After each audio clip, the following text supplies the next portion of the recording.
এখন আমরা দেখব অ্যালাইনমেন্ট, কিভাবে আমরা একটা অ্যালাইনমেন্ট তৈরি করতে পারি। যেমন ধরেন আমি ইলাস্ট্রেটরে গেলাম, ইলাস্ট্রেটরে যাওয়ার পর আমার এইটা এইটা এবং বা এগুলো সবগুলা যদি সিলেক্ট করি, ধরেন এগুলোকে আমি এলোমেলো করে দিই। ধরেন এটা এখানে, এটা এখানে, এটা এখানে, এটা এখানে, এটা এখানে এলোমেলো করে রাখলাম।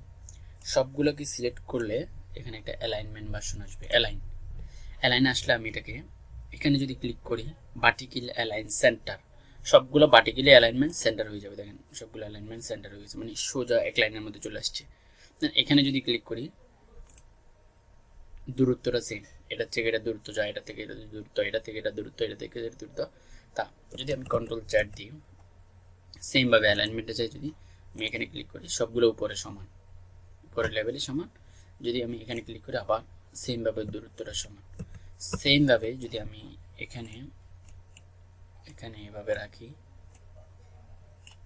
ধরেন আমি এটা এইভাবে রাখলাম, রাখার পর আমি যদি এগুলো সবগুলোকে সমান করতে চাই, অ্যালাইনমেন্টে ক্লিক করে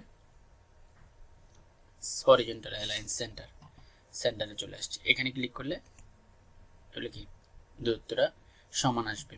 তার মানে এই অ্যালাইনমেন্ট আমাদের জন্য অনেক গুরুত্বপূর্ণ। যেমন একটা লেখা লিখলাম, এখানে একটা লেখা লিখলাম, ধরেন এটা এখানে একটা লেখা আমি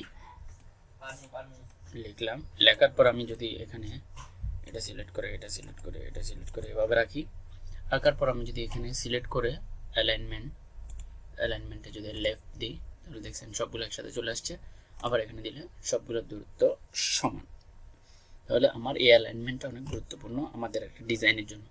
যার যত বেশি অ্যালাইনমেন্ট সুন্দর, তত বেশি কি লেখাগুলো সুন্দরভাবে ফুটবে। তাই অ্যালাইনমেন্টটা ঠিক রাখার জন্য অনুরোধ করা যাচ্ছে।